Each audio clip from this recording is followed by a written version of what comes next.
If you could just tell me, what's your name and tell me a little bit about your educational background. So I'm Miata Hunter. I am currently principal of Shaker Heights Middle School. And my educational background as far as just me personally and then into my teaching career.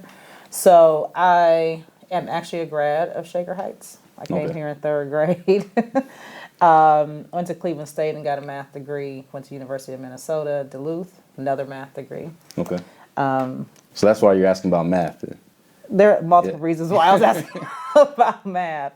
Yeah. So I have two degrees in math.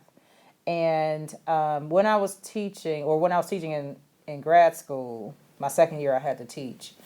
And I was like, oh, I really like this. And didn't realize that throughout my undergrad years, I was actually doing a lot of tutoring and didn't think of that as being teaching. Mm-hmm. I was just kind of doing it. It was money. I can do it, type of a thing. And but when I was in grad school, I really enjoyed teaching.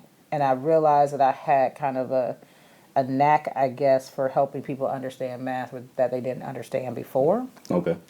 At least that's what my students told me, And they were college students and also older students as well, like kind of non-traditional students. Mm-hmm. So then I got a licensure in math in Minnesota and then student taught here in Cleveland at John F. Kennedy High School. So I taught at John F. Kennedy for 4 years. After my student teaching. And then in 2004 came to Shaker. So I started teaching in Shaker 2004 to 2013, became an assistant principal and now principal. And so, since you've been a principal or even as a teacher, Mm-hmm. Have you ever had to deal with the issue of school bullies? Absolutely. So what More as a principal, not as a teacher. Okay. So so what does that even look like? Because I think that for a kid that's never been bullied or even a parent that doesn't have to deal with that, they may not even know that it's a thing. Mm-hmm. So what's an example maybe of a situation where as a principal you've had to deal with something like that? So normally the assistant principal deals with, at least in this district, the assistant principal does, and I was for 5 years. Mm-hmm. So it could be something that a teacher has noticed, that a student has reported, a parent. It doesn't matter. Like anybody can report that I'm seeing this or this is happening to a child. And so in this district, it probably most districts, I don't know, but in this district we have a protocol that we go through. We have to investigate it. It has to be a team of people that investigate this. So it's not just, Miata Hunter is the only person on the team and I'm deeming all these things. But obviously talking to the person who is the victim, talking to the person who is the perpetrator, and other people. And then you kind of come up with a conclusion on if it's bullying or not, or harassment or intimidation. And then what are those next steps? Right. But it's really about what the victim perceives it to be. So some people may say, well, I'm just going to use something really simple. Like, oh, she rolled her eyes and told me that she was going to fight me. Let me just use something like that. Okay. So some people may not perceive that as bullying, and so they won't report it in that way. And other people may. Even if someone doesn't say that, and I'm just using that one because that's a middle school thing. Yeah. It's about how that person perceives it. So it's not we don't just automatically say that's not bullying, because you could be feeling like, yes, that is, but you may feel like it's not, right? So it depends on, we have to investigate it either way. Right. And then you kind of deem if it is or not, and then you go from there. So then with that, like you said, not everybody will perceive something as bullying. And maybe it is, maybe something that's actually really serious, but to them, they're just like, hey, this happens every day. So they may not even think about it. But if you had to give it a percentage, or just a rough estimate, how many people would you say, or how many times are there cases where maybe there is actual bullying, but the student just doesn't report it, versus those ones who actually will tell a teacher or tell you about it? I think that there are probably students are probably bullied more than we know, or it could be considered that, by somebody outside. Like you're saying, like, I don't feel like it is, like I'm fine, but somebody outside might believe that it is. So if you see something happening to me, and you go like, that's bullying, like you could report that that's happening to me, but I might say like, no, I'm really okay. Right. You know what I mean? I hate to equate it to this, but if you think about people who report like a rape or something like that, they say that's pretty low. Yeah. You know what I mean? For whatever reason, I think it's probably more like that. One, our students don't want to be, especially at this age, don't want to be like the snitch. They don't want to be the person that's going to tell on someone because they don't want any retaliation. Okay. And so you have to be really kind of crafty on how to, when it is reported and they are feeling that way, how to still get the investigation done without kind of outing them in a sense. Okay. So it's because you want to protect them. Right. You want to you want to protect both children, but but you really want to protect the person who feels like he or she is being bullied. Right. Okay. So that fear sometimes of maybe other kids bullying them more, Right. like, oh, you're a tattletale or Right. whatever. So you think that might stop some kids from doing it, but I'm sure it does.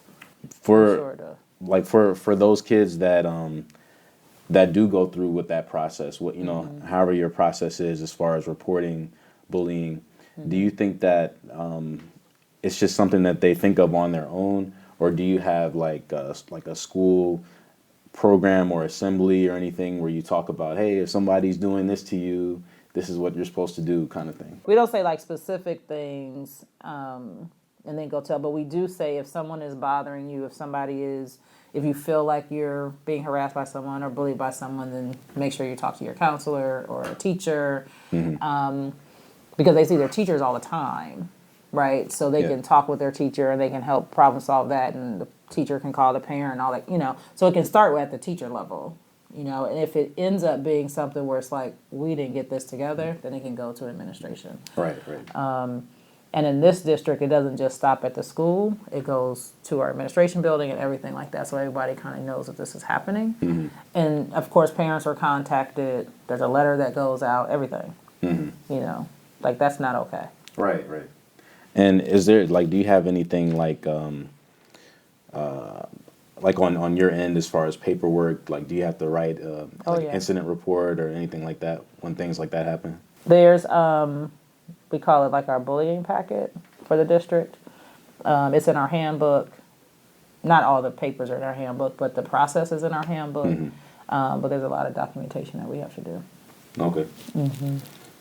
Either just from experience or just maybe your personal beliefs about it, just working with different kids. Why do you think that kids want to bully others? What do they get out of it? I ask them that same question. And they don't really have an answer. But they don't have an answer. But I believe that if someone, just in general, and I know you've heard this and children have heard this too, like if you are out to get someone or you're saying bad things about someone, then that's a reflection on you, on what's happening on the inside of you, not really that person. Right. But I also believe that at this age, there's a lot of, students are not as self-regulated or self-managed, right? Yeah. And so, and they're still learning some things. They're learning about themselves. They're learning about other people. You were talking about social media a little bit earlier. And I can say in my 7 years as an administrator, the stuff on social media, if it's Snapchat or Instagram or whatever else new is out there, it's more frequent. I started in 2013. Yeah, there were phones and all that kind of stuff. I mean, 2013 wasn't that long ago. Yeah. I mean, it really wasn't that long ago. As far as technology, it was 100 like, years ago. right. Yeah. And that has increased because it's at their fingertips. And so you can hide behind that screen and say whatever, but you don't see each other until you come to school. Right.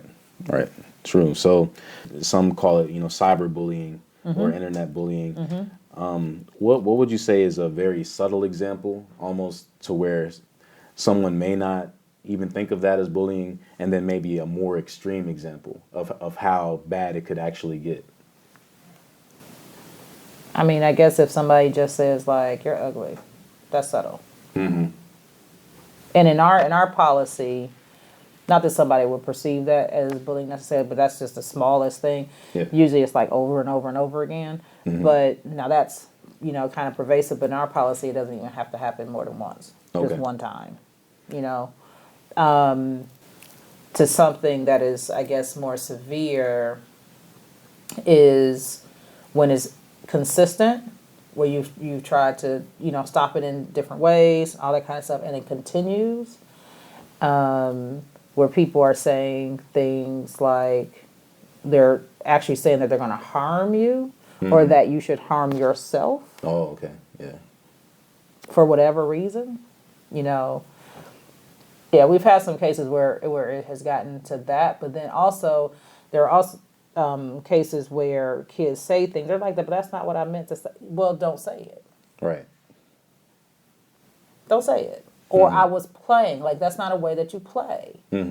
And so it breaks friendships. I mean, people who were friends, and then you say something, and now you're not friends because you Right. said this. So we deal with that a lot. And so then would you say that because, a lot of this, I mean, I'm sure some of it does happen during school hours, and I don't know what your school policy is as far as if you can have phones or not and everything, but a lot of stuff happens outside of school. So, Yes. so as a school, do you have any kind of, I guess, jurisdiction or say if, at 5 o'clock, somebody's saying something to someone over the internet, how does the school get involved at that point? We get involved if we're told, if parents come and, let us know. And we try to, at least if we know and nothing has happened, because sometimes we don't know Yeah. until something happens, unfortunately. Right. Right. But if we find out from a child or from a parent or a friend or whatever, then what we do in our building is do restorative practices, like a restorative practice philosophy or framework of when harm is done and how we restore, or rebuild relationships. Okay. And so typically we'll get the two parties together, talk to them about what's going on, where can we go from here, like how do we make this right, in the end, and what are we, basically what are we going to commit to doing Okay. so that we don't cause any more harm. Right. That's what we try to do if we know something. And obviously talk about the using your technology safely and all that kind of stuff. Every October we have a internet safety assembly. In our health class they talk about it as well. And we've done some things with parents last year, and the PTO is trying to do something this year also with internet stuff, or just things not just on the internet but also text messaging, because Right. it's a lot. It's what they do all day. Right. My 21-year-old said, "Bobby, this is the way it is." I was like, "That's horrible." Oh. All day. Yeah. No. Yeah. Yeah. Technology has definitely, it has elevated everything.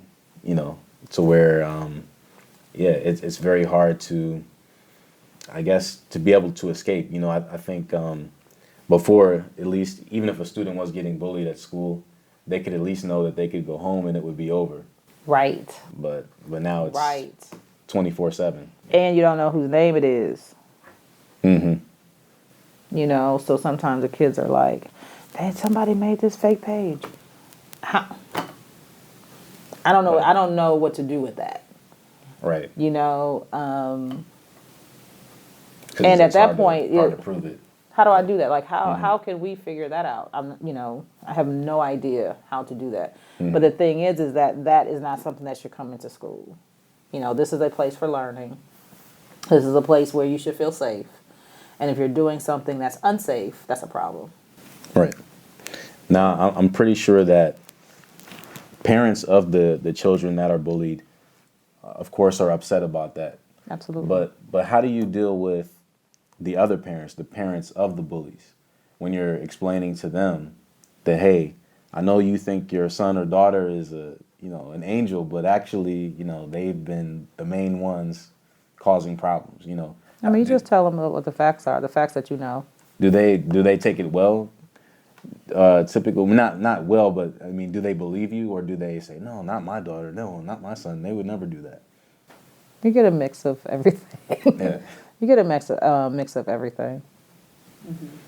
And so, what's a strategy that you've been able to use, and maybe others could use when dealing with a difficult parent, maybe one that's in denial? Well, what I ask my assistant principals to do is that if someone's presenting something to you, we ask them like, well, can I take a picture of it? Can I like get some proof? Because I don't want, you don't want anything to be out there that you want proof of it. Like you want the facts. Like this is fact. Right. So, but I wouldn't show the parent of another, like I wouldn't, like if you were someone's parent, I would not show you another child's text message. I could show you your daughter or your son's, but not the other one.